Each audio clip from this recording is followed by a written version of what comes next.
City Council expected to vote tomorrow on whether to spend tens of millions of dollars to address public safety and homelessness. Some of the proposals on the table here, adding shelter beds and behavioral health services. Liz Birch spoke with institutions in Old Town about the vote, joining us live now. Hi, Liz, this budget comes after a year of just public outcry from residents and business owners. Jeff, we've talked to so many people, particularly in Old Town, that are very frustrated with city leaders. They feel like they haven't acted quickly enough on these issues. But today I talked to the executive director of one cultural institution there, and she says she's hopeful. She says help can't come soon enough.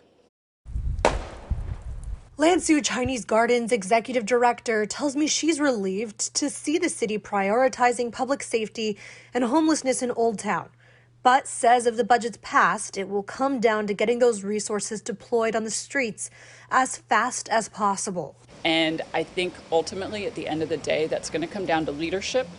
It's the will to make it happen. And I'd like to see all of them step up to that opportunity. Should this have happened sooner? Of course.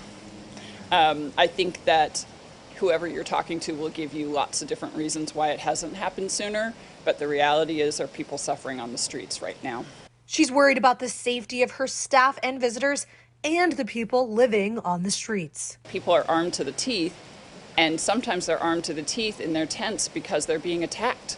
And we know, we have a rat problem at Wansu, but we also know that people in tents are being eaten by rats. None of this is acceptable for anybody. Nearby at Blanchet House, Executive Director Scott Kerman says he's anxious to see the budget passed. He explains it includes his proposal to hire behavioral specialists for various organizations who serve the homeless. These specialists can provide some sidewalk intervention to help deal with the extraordinary mental health and addiction crisis that is really impacting the people we serve. He says they're seeing extreme drug-induced behavior on the streets, and any delay in getting people the help they need will just compound the issues. What's your hope out of all this for the people who are really impacted the most? My greatest hope for the people that we serve is that we could just address their suffering.